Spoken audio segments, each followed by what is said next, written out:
सूर्य वंश में जो विवस्वान है, विवस्वान सूर्य का ही नाम है, तो विवस्वान के पुत्र हैं श्राद्ध देव मनु। किशन लाल जी, श्राद्ध देव मनु जो है, इनके यहां कोई संतान नहीं थी। सूर्यवंशी राजाओं में प्राय ऐसा हुआ है कि संतान नहीं हुई, बाद में यज्ञ करने से संतान हुई। प्राय राजाओं की ऐसी कथा है। तो श्राद्ध देव मनु जी के यहां भी संतान नहीं थी। और श्राद्ध देव मनु के गुरुजी कौन थे? श्री वशिष्ठ जी महाराज। क्योंकि सूर्यवंश में आदि पुरुष मनु महाराज से लेकर पूरे सूर्यवंश के गुरुजी कौन रहे हैं? श्री वशिष्ठ जी महाराज ही गुरु रहे हैं। तो श्री वशिष्ठ जी महाराज से कहा कि आप कोई उपाय कराइए, कोई यज्ञ अनुष्ठान कराइए जिससे घर में संतान की प्राप्ति हो। तो वशिष्ठ जी तो बड़े समर्थ हैं, उन्होंने पुत्रेष्टि यज्ञ करवाया। विधि पूर्वक यज्ञ चल रहा था और एक दिन श्राद्ध देव मनु महाराज की जो पत्नी थी, उन्होंने एकांत में जो होता होते वो जिनको आहुति डालते हैं उनको होता बोलते हैं, तो उनसे जाकर के कहा कि आप ऐसे मंत्र पढ़ के आहुति डालना कि मुझे संतान तो हो, राजा की इच्छा है संतान हो, तो संतान की इच्छा मुझे भी है, पर संतान में राजा की इच्छा पुत्र की है, पर मैं चाहती हूं पुत्री हो जाए। तो आपसे निवेदन है कि जरा ऐसी आहुतियां डालिए कि मेरे घर में पुत्री हो जाए। होता ने कहा ठीक है। तो पंकज जी, होता ने इस प्रकार के मंत्रों का उच्चारण किया कि संतान के रूप में पुत्री का जन्म हो। यज्ञ पूर्ण हो गया।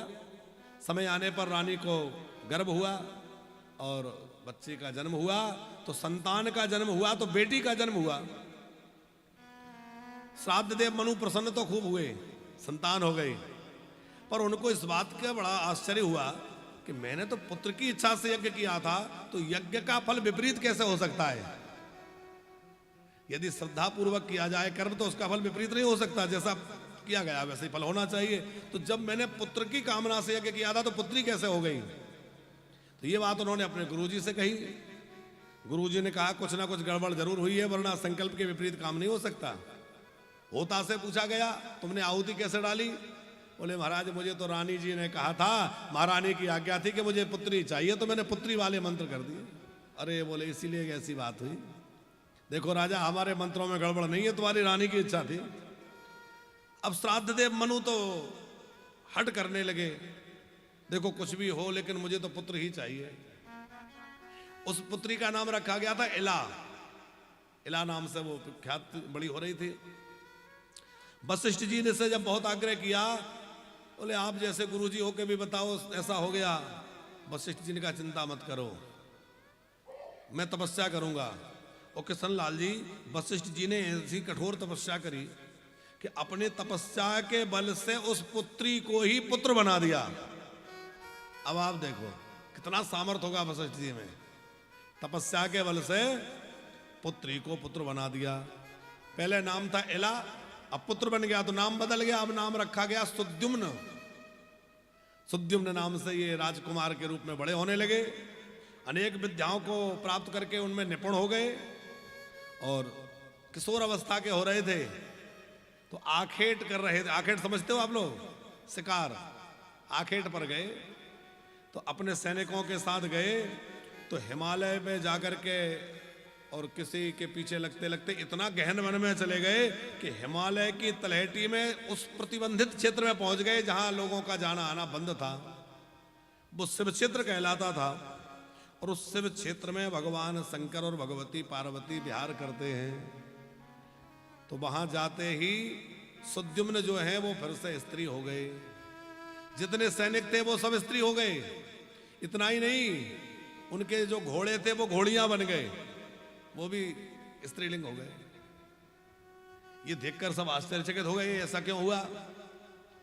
तो कार्तिकेय जी से पूछा अगस्त जी ने, ऐसा क्यों हुआ? बोले देखो ये इसलिए हुआ कि वो जो क्षेत्र है वो प्रतिबंधित क्षेत्र है।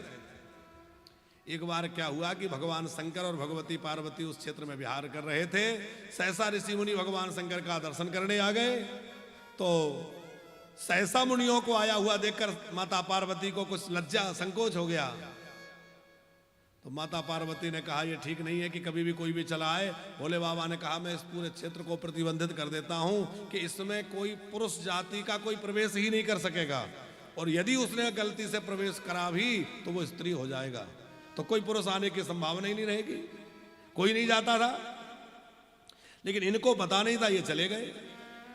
अब देखो विधि का विधान भी कितना विचित्र होता है कि उस विधि के विधान से पहले पुत्री थे, फिर पुत्र बनाए गए, और फिर पुत्र स्त्री बन गए। अब स्त्री बन गए तो वहीं जो है हिमालय की तलहटी में रमण करने लगे। अब घर लौटने की भी हिम्मत नहीं हुई, हम जाएंगे तो लोग पहचानेंगे नहीं, लोग हमारा आदर नहीं करेंगे, क्या जाके जवाब देंगे, तो वहीं रह गए। और वहीं घूमते घूमते पंकज जी इनकी पहचान बुद्ध से हुई। तो बुद्ध के साथ इनकी पहचान हुई तो बुद्ध ने कहा कि हम आपसे ब्याह करना चाहते हैं। तो बोले ठीक है। तो बुद्ध के साथ में इनका विवाह भी हो गया, स्त्री बन गए। अब स्त्री बन के विवाह हो गया, विवाह हो गया, एक पुत्र भी हो गया। उस पुत्र का नाम हो गया पुरूरवा, जिससे चंद्रवंश चला। चंद्रवंश जो है चंद्रमा के पुत्र बुध और बुध के पुत्र पुरूरवा, ऐसे ही चला ना। अब सुद्युम्न स्त्री रूप में वही बहुत दिनों से रह रहे थे, पर उनको अपने पिताजी की याद, अपने राज्य की याद आती थी। तो उन्होंने मन ही मन गुरुजी का ध्यान किया। उन्हें याद था कि गुरुजी की कृपा से मैं स्त्री से, कन्या से पुरुष बन गया था।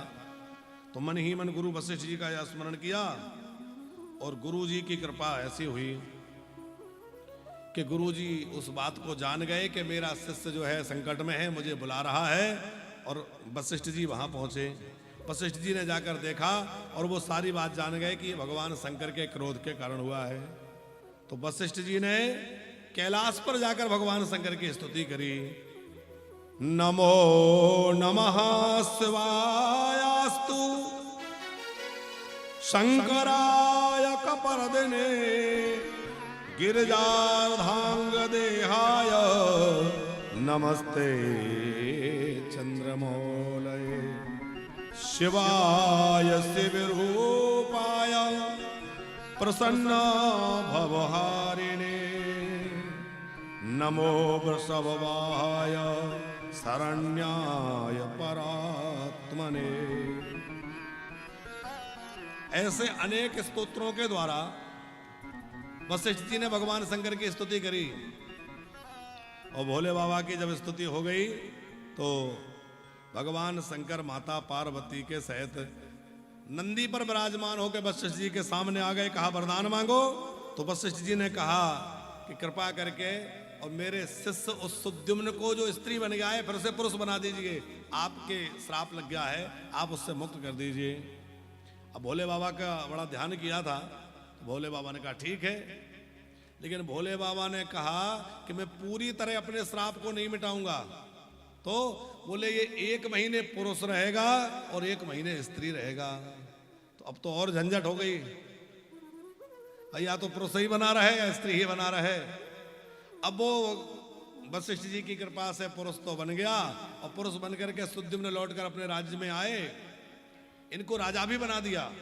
पंकज जी, इनको इनके पिताजी ने राजगद्दी दे दी, पर 1 महीना तो वो उस पर रहते, राजगद्दी पे बैठते, और 1 महीना रानियों के साथ महल में रहते, क्योंकि स्त्री बन जाते। तो प्रजा ने इनका आदर नहीं किया। प्रजा को लगा रहे इनका तो कभी स्त्री रूप में रहते, कभी पुरुष रूप। तो प्रजा का जैसा आदर राजा के प्रति होना चाहिए, इनको आदर नहीं मिला। तो फिर इन्होंने गुरुजी से प्रार्थना करी कि गुरुजी ये तो बात बनी नहीं, कुछ स्थायी समाधान होना चाहिए। तो फिर गुरुजी ने कहा कि भगवती जगदम्बा की आराधना करो, भगवती जगदम्बा ही कुछ कर सकती हैं। हाँ, तो वशिष्ठ जी ने पहले जगदम्बा की आराधना करी।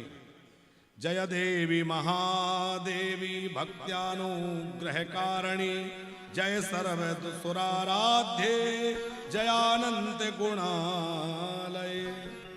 हे गुणों की धाम, हे सब सुरों के द्वारा वंदित भगवती जगदम्बा, हे महादेवी, हे भक्तों पर अनुग्रह करने वाली माता, कृपा करिए। ब्रह्मा विष्णु महेश सब आप के ही द्वारा शक्ति प्राप्त करते हैं, पराम्बा कृपा करिए। तो देवी ने कहा घर जाकर के सुद्युम्न से नवाह यज्ञ रूप में देवी भागवत कराओ और कथा सुनाओ तो वो स्थायी रूप से पुरुष बन जाएगा। वशिष्ठ जी प्रसन्न होकर आए, बढ़िया मुहूर्त शोधन हुआ और सुंदर मुहूर्त में श्री वशिष्ठ जी महाराज ने देवी यज्ञ किया और देवी यज्ञ में यही श्रीमद् देवी भागवत की कथा जो है अपने शिष्य सुद्युम्न राजा को सुनाई। सुद्युम्नम श्रवणाय प्रीत्या पुराणाम महत्प्रियंकरम देवी भागवतम नाम नवाहो विद्योत्तमे। तो वशिष्ठ जी ने आश्विन मास के नवरात्रि में जो नारद जी ने कराई थी श्री वसुदेव जी से, वो चैत्र की नवरात्रि में हुई थी। उस समय चैत्र चल रहा था, उसी समय नारद जी का आगमन हुआ। तो चैत्र नवरात्र में नारद जी ने वसुदेव जी से देवी यज्ञ कराया था और यहाँ वशिष्ठ जी ने सुद्युम्न जी से जो है आश्विन मास में देवी यज्ञ करवाया और 9 दिनों तक कथा हुई। बड़े विधि पूर्वक देवी का पूजन अर्चन हुआ, विविध उपचारों से देवी का पूजन। जैसे सवेरे हमारे जजमान जी करते हैं, किशन लाल जी, हमारे शिवदत्त जी, हम भी पूजा में बैठते हैं, हमारे आचार्य वृंद भगवती का अर्चन कराते हैं, तो खूब देवी की पूजन होती है। इसी प्रकार अब हम तो सामान्य विधि से, क्योंकि सामान्य लोग हैं, और वशिष्ठ जी जैसे गुरु कराने वाले और करने वाले सुद्युम्न जैसे खूब अलग अलग उपचारों से देवी की पूजा हो रही है। दिव्य अनुष्ठान हुआ और दिव्य कथा हुई और इस कथा के सुनने से भगवती प्रसन्न हो गई और भगवती ने प्रसन्न होकर के कहा वरदान मांगो। तो वशिष्ठ जी ने कहा बस वरदान यही चाहिए कि मेरा शिष्य जो है वो हमेशा के लिए पुरुष रूप में रहे। माता ने कहा तथास्तु, और तब से जो है सुद्युम्न जो है वो सदा के लिए पुरुष रूप को प्राप्त कर लिए हैं। बोले जगदम्बा मैया की जय।